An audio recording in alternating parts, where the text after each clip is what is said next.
Hey everybody, happy Tuesday. It's Coach Jessica, and I wanted to talk to you today about your thought life. At the end of the day, our thought life is the key here when it comes to long-term success. Yes, there's behaviors, and we talk a lot about behaviors. We talk a lot about emotional eating, compulsive eating. We focus on the behavior.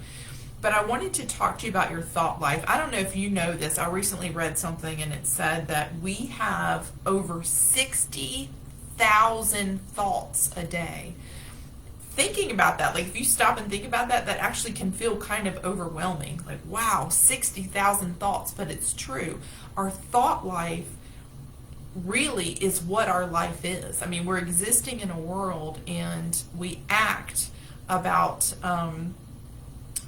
we actually take action on very few things, but our thought life is very, very, very, very active every day, all day.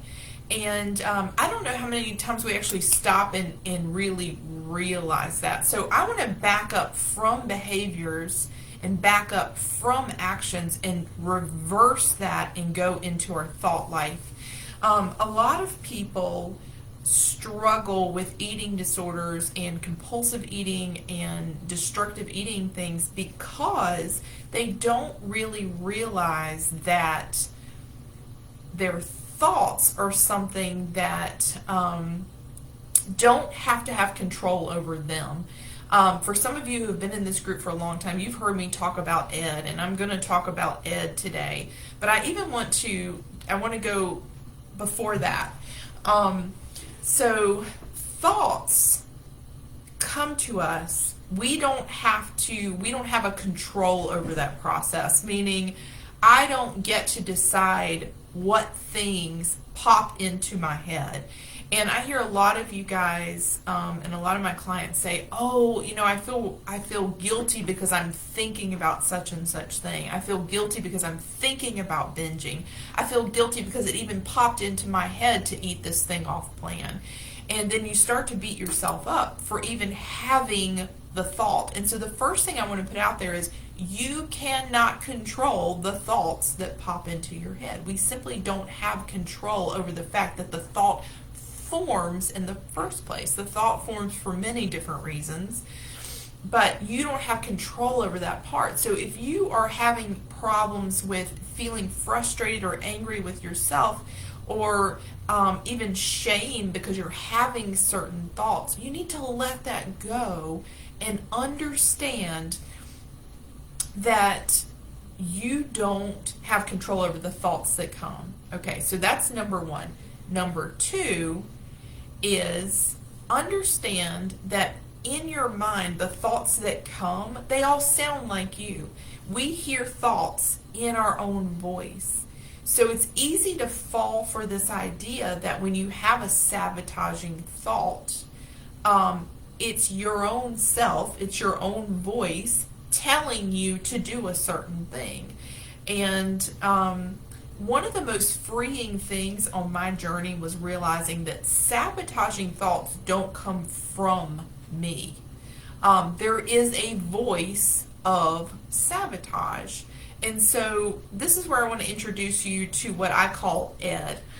I was always so frustrated with myself because I could not understand why I could wake up in the morning and say, today I'm going to eat only nourishing foods. I'm not going to binge. I'm not going to purge. I'm not going to emotionally eat. And then I would find myself doing that very thing.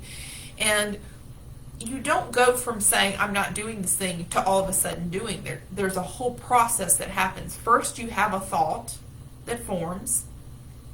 Then, if we sit and we listen to the thought, and especially sabotaging thoughts, they're convincing, and we think, because we hear it in our own voice, that it's us telling ourselves or talking ourselves into doing this thing. That thought then becomes a plan, and then as you continue to think it over, that plan actually turns into a behavior. That behavior repeated I mean, that action repeated becomes a long-term behavior. So you can see it all starts with your thought life. But understanding that sabotaging thoughts don't come from your own self is really, really huge. The voice of sabotage is not you.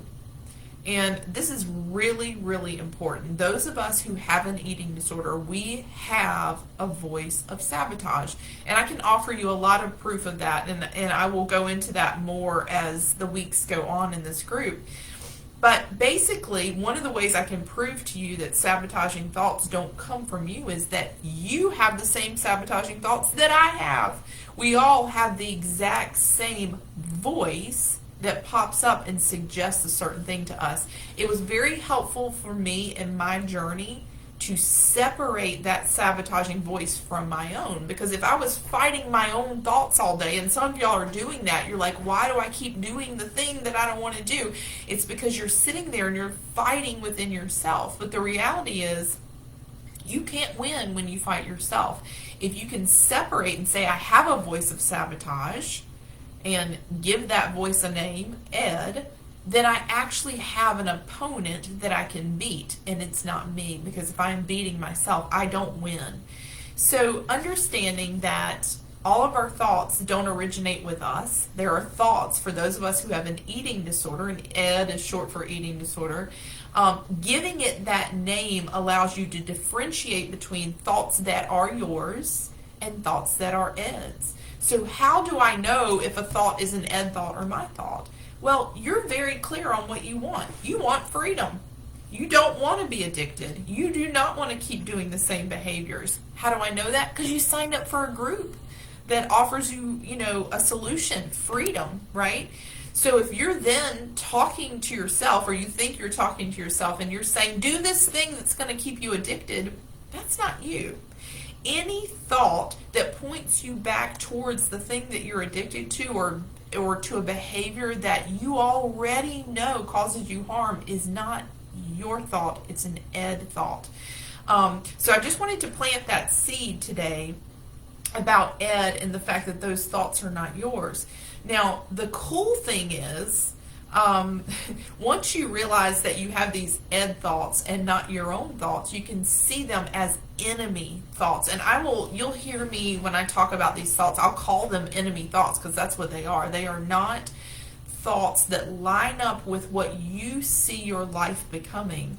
Sometimes they're small thoughts like, it'll only be one bite, even though you know one bite is never enough for you. Sometimes it's big thoughts like, you're not worth getting better, or this is just who you are, you can't be well.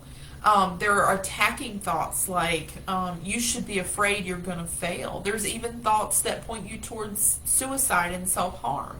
Those are not your thoughts. Those are enemy thoughts. So I wanted to put that out there today. Now, the neat thing is, though, we don't have to act on thoughts that come into our head. Like I said, we have 60,000 thoughts. We don't act on all of them. Excuse me. Excuse me. That's the danger of doing a live. There's no pausing that to sneeze. So sorry about that. But just because a thought comes into your head, it does not mean that you have to act on it. We don't act on the 60,000 thoughts that come in our head. We act on thoughts that we latch onto, that we believe, that repeat over and over and over again. Those thoughts then become a plan. The plan becomes an action, and then repeated action becomes behavior. So interrupting that thought process is really what I want to talk to y'all about the next few days.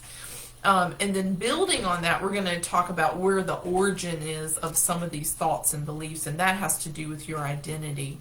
But first, we've talked about the first steps to getting well. And I reiterated those on the call on Saturday. Well, this is the next step. It's really understanding that what guides me, what pushes me, what takes me to a place where I wind up doing the thing I don't want to do, it's my thoughts.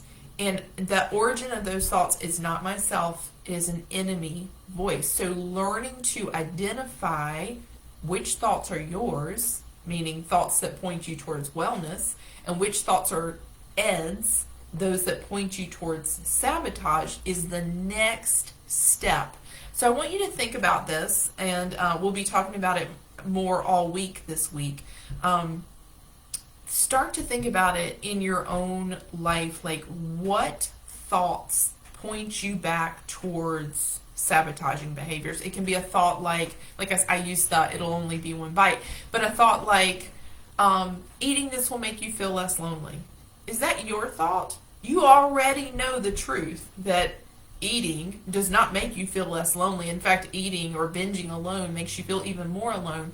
But that thought, is that your thought or is that an Ed thought? Remember, Ed speaks to you in your own voice. So this week I really want you to focus on your thought life. I'll teach you how to overcome those thoughts and what to do with them. But for now, I really just wanted to point you towards it and have you understand these are sabotaging thoughts. They're not your thoughts. Those thoughts right now are what is pointing you towards and keeping you in a pattern of destructive behavior.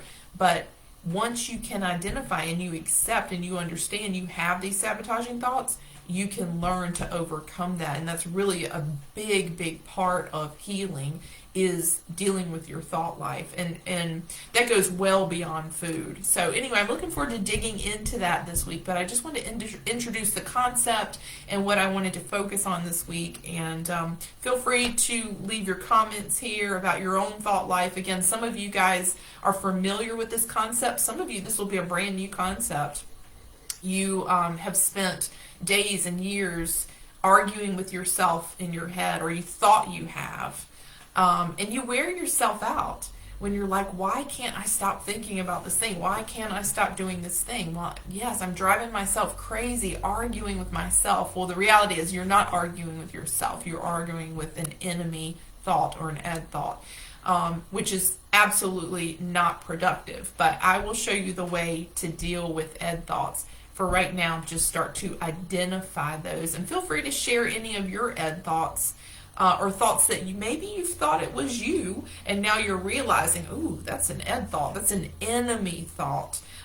This thought is not me protecting myself. This thought is not me wanting good for myself. This is an enemy thought that's pointing me back to sabotaging behavior. So anyway, hope you'll dig into that for yourself, and I'd love to hear your comments on it. Hope you all have a good day. Talk to you soon.